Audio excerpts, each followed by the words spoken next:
Welcome to our channel. Today we how to download rsync over SSH for fast VPS migrations. Quick tutorial step by step clearly. Begin by accessing your VPS via SSH. Open your terminal application. Log into your VPS using the SSH command. Type SSH username at your _VPS_IP and press enter. Replace username with your actual username. Replace your _VPS_IP with your VPS's IP address. Once logged in, ensure your server's package list is updated. Type sudo apt update and press enter. Now install rsync by typing sudo apt install rsync. Press enter to confirm the installation. To check if rsync is installed correctly, type rsync version.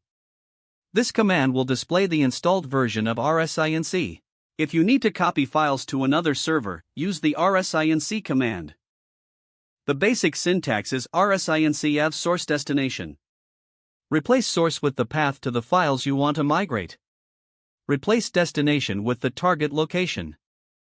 If you're transferring over SSH, add user at remote_host after source. This ensures the files go directly to the For example, rsync/path/to/files user at remote_host/path/to/destination.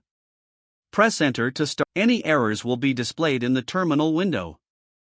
Monitor the progress for a smooth transfer.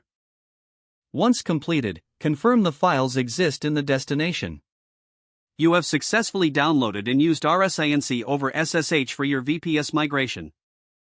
If the page does not load, refresh the browser or try again in a private or incognito window.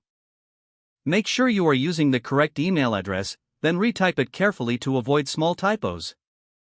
If your password is not accepted, use the reset option and create a new strong password you can remember.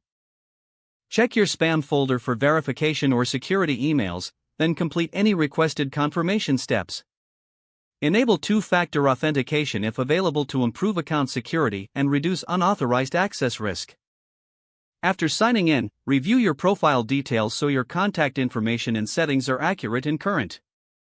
If you see an error message, note it down and try again after restarting your device and internet connection. Log out when you finish, especially on shared devices, to keep your account and payment information secure.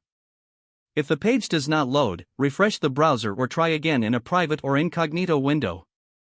Don't forget to like this video and subscribe to our channel for more step-by-step tech guides.